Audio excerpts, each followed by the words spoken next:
La tormenta del arcángel, de Nalini Singh, del gremio de los cazadores, capítulo 28. Yo siempre soy cuidadosa, pero tú, dijo ella.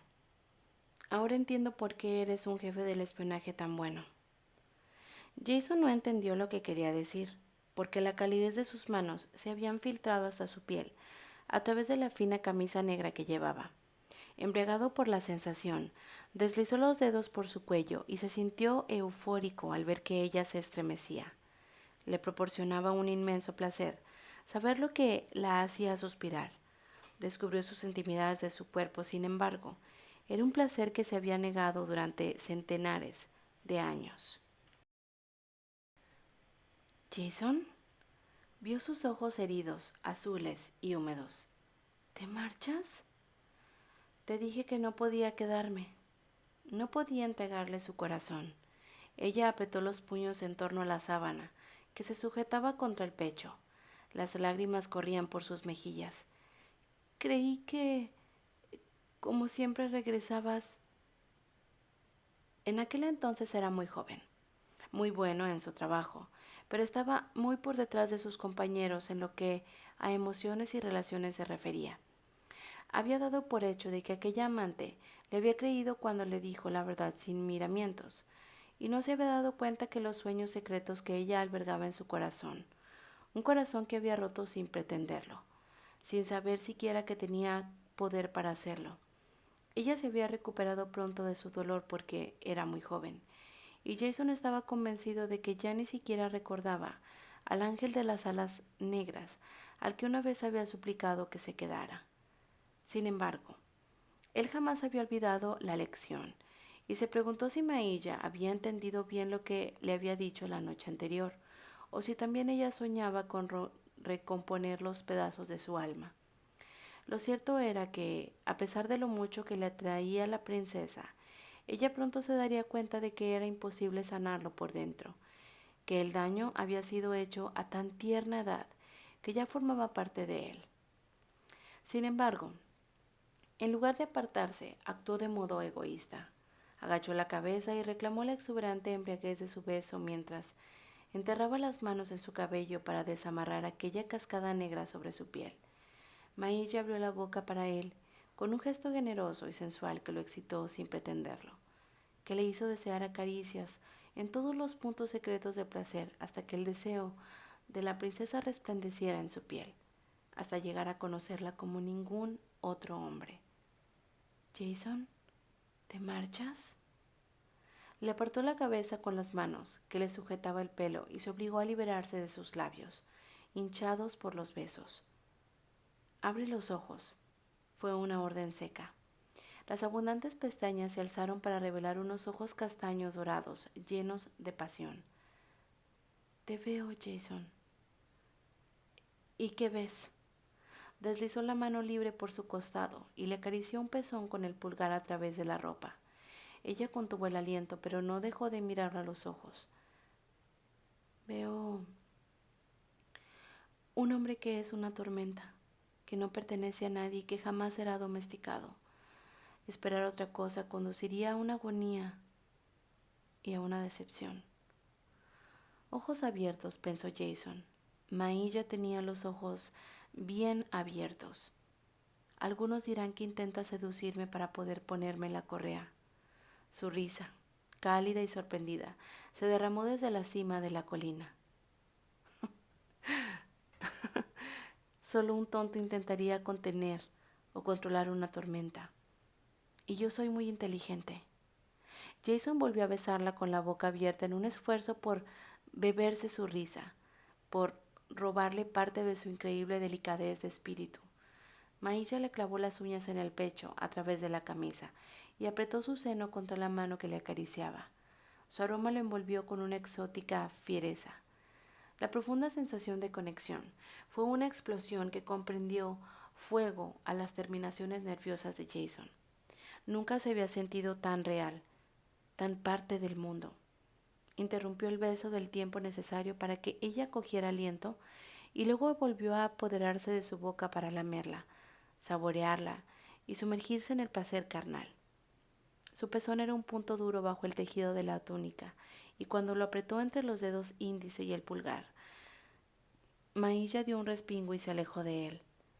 Tras plegar las alas que había estirado por completo, Jason la observó mientras ella se esforzaba por recuperar el aliento. «Aquí no», dijo Mailla al final. Su pecho subía y bajaba a un ritmo irregular. «¿Vendrás a mi cama?». Era una invitación de lo más formal. Todavía tenía los labios húmedos por sus besos, las mejillas ruborizadas por el deseo. «Sí», le contestó. Le había dicho que sí, pero Jason se marchó después de acompañarla de vuelta al palacio. Había recibido un mensaje telefónico que debía atender de inmediato. Con la frustración sexual recorriéndole las venas, Mailla decidió encargarse de sus propias tareas y se dirigió a los aposentos de Bunny utilizando los transitados pasadizos interiores. Si se había convertido en un objetivo, allí sería difícil apartarle de la multitud. Bunny estaba leyendo cuando llegó. Mailla se agachó para besar su mejilla sonriente y luego tomó asiento en uno de los cómodos sillones del salón de la vampira. «Te estoy molestando. Ya sabes que siempre eres bienvenida». Bunny colocó una elaborada señal de lectura entre las páginas y dejó el libro sobre la mesita de café. «Me preocupa la mirada que veo en tus ojos, Mailla». «Bunny», la vampira levantó la mano. «Te conozco demasiado bien, querida. Te consolé cuando llorabas en la cuna y cuando Arab te rompió el corazón». Suspiró y alargó el brazo para coger una de las manos de Mailla. «Toda tu vida has deseado amar a alguien, mi dulce niña. No quiero que malgastes el poder de ese hermoso corazón con un hombre que no valore semejante regalo».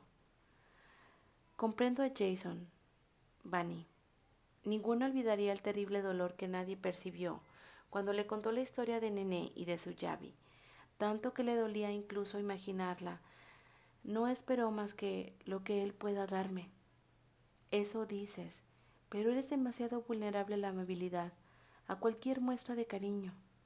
Aquella estocada emocional le escoció. «Haces que parezca una mascota maltratada». Bunny se puso en pie y se acercó a la zona del comedor para servir 2 copas de vino. «No me molesta que seas feliz», pronunció con cuidado cada sílaba, y después de entregar a Mailla una de las copas, se sentó de nuevo.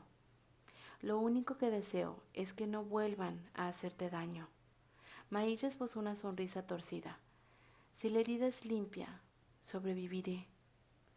Quizá fuera verdad que se había pasado la vida esperando a alguien a quien amar, y Jason necesitaba ser amado, como una flor silvestre necesita la luz del sol. Bunny sacudió la cabeza. «Parte de esto es culpa mía. Me avergüenza de no haber estado a tu lado, no haberte dado el amor que todos los sueños deberían de conocer». «Hiciste todo lo que pudiste, todo lo que Mailla sabía de amabilidad y afecto. Se lo había enseñado Jessamine y Bunny. Nea es un arcángel, y tu lealtad es primero para con ella», una verdad que Mailla había aceptado hacía mucho tiempo. La expresión de Bunny se llenó de desolación y tristeza. «Cuéntame, ¿por qué has venido a verme tan tarde, hija mía?». La princesa dejó la copa a un lado y le habló del osito de peluche y del vampiro con el pelo rojo y la piel de porcelana. Bunny se frotó las arrugas que se le habían formado en la frente. «Claro que lo conozco». Era un sonido de frustración. «Tengo su nombre en la punta de la lengua, pero no consigo recordarlo». «Piénsalo mientras duermes».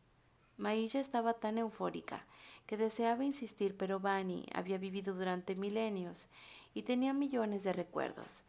«Si lo recuerdas mañana por la mañana, envíame un mensaje».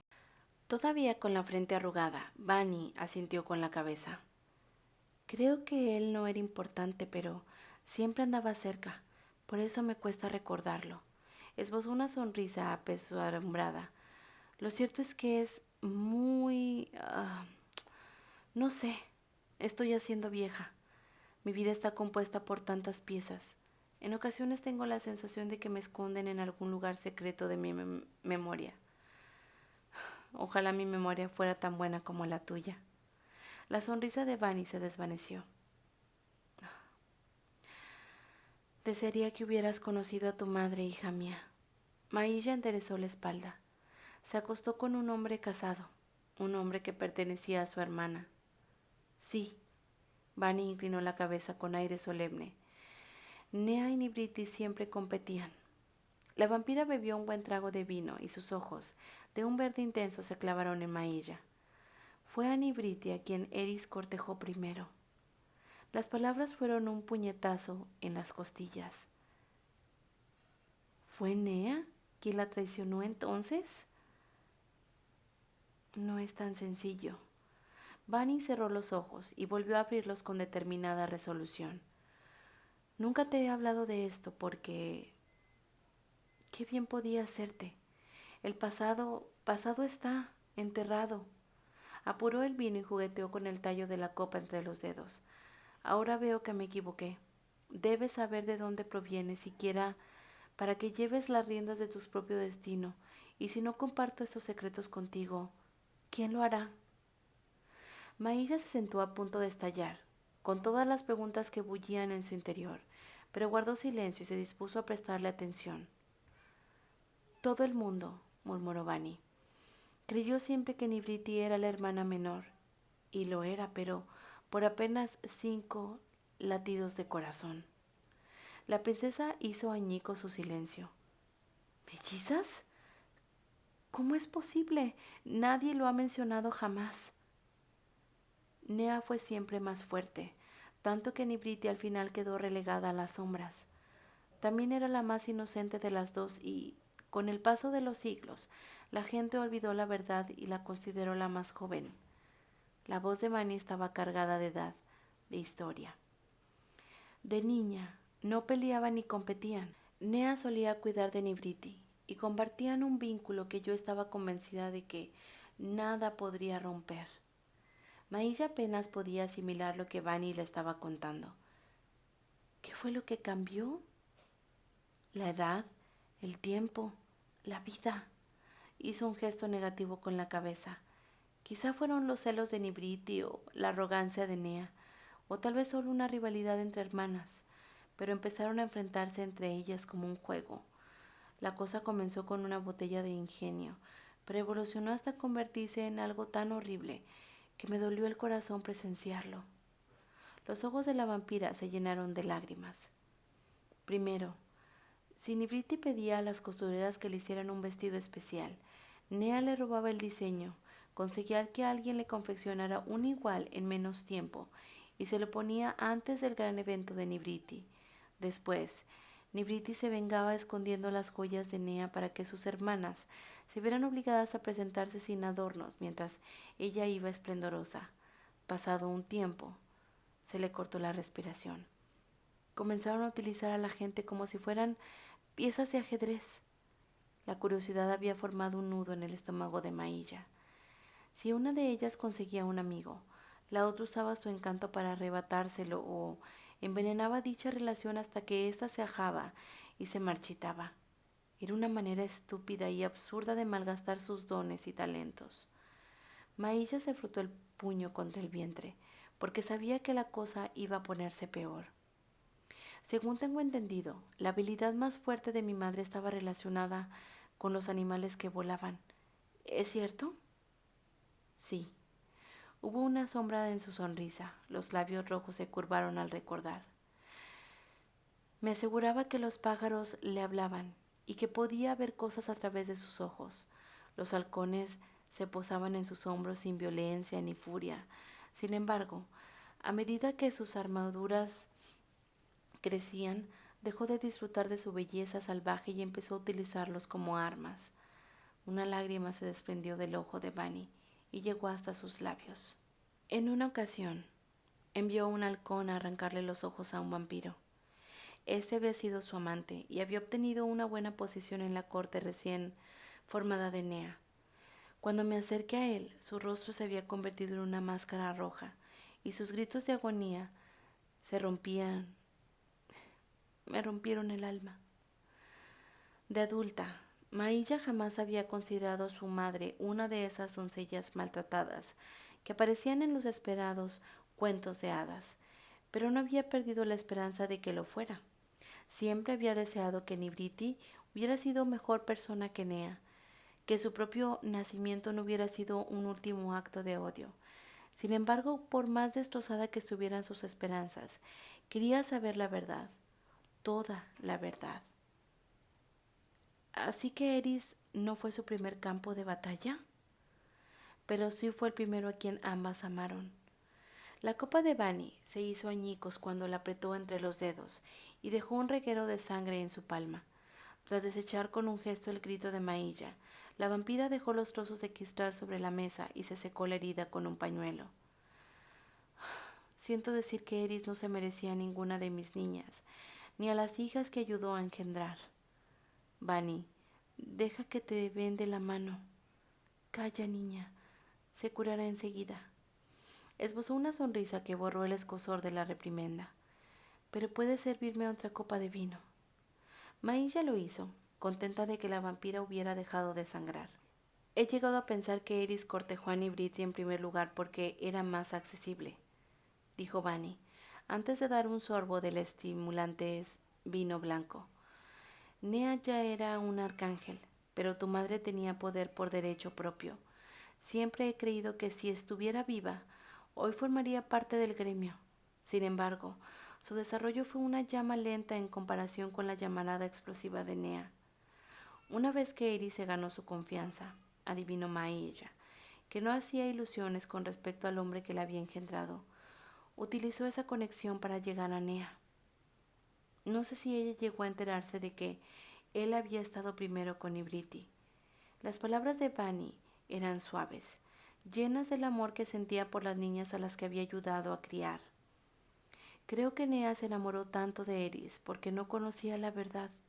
Si hubiera estado jugando, habría protegido su corazón para poder desechar a Eris como él había hecho con su hermana. En cuanto a Eris, para él el amor era una moneda de cambio. Mailla no tenía nada que decir al respecto. Conocía muy bien a su padre. En aquella época, continuó Vani, Nibriti no se quejó. Mi pobre niña tenía el corazón roto y llegó incluso a abandonar la zona del territorio en la que gobernaba como una poderosa reina. Se marchó durante muchos años a las tierras que ahora Fabashi considera suyas. Nunca la había visto tan derrotada. Nea también lo sintió por su hermana. Supongo que pensó que había ganado el premio y que debía comportarse bien. Los juegos se terminaron. La furia limpia e intensa burbujeaba bajo la piel de Mailla. Es obvio que mi madre decidió cambiar las cosas después de que Nea se casara. Se desencadenó así los sucesos que habían llevado a su hija a crecer encerrada y sin madre. Sin embargo, Vani negó con la cabeza. No, esta vez no se trataba de un juego. Nibriti jamás había sentido por otro hombre lo que sintió por Eris. La vampira dejó la copa sobre la mesa, como si temiera romperla también. Es una de las mayores injusticias del mundo que él, de entre todos los hombres, considerara el corazón de dos mujeres tan fuertes. La ira de Mailla se hizo pedazos ante la compasión por la madre que nunca había conocido, porque detrás de sus horribles infidelidades estaba un amor verdadero. Eris no lo merecía, pero Mailla había sido concebida con amor, al menos por una de las partes, y eso cambiaba la naturaleza de toda su historia. ¿Estás llorando? Vani retiró con los dedos las lágrimas de Mailla. Ay, mi dulce niña, no pretendía entristecerte. Siempre me he preguntado si le importó que me apartaran de su lado, dijo la princesa, con la visión emborrada por las lágrimas que no dejaban de brotar. Ahora creo que sí, que quizás significara algo para ella. El rostro de Vani se llenó de pesar. No solo significabas algo, lo eras todo para ella. Cubrió con las manos el rostro de Mailla y añadió: hay otro secreto que te he ocultado, uno que le prometí a tu madre que guardaría, porque yo estaba presente cuando naciste. Hasta aquí el capítulo 28 de La tormenta del arcángel. Gracias por escucharme.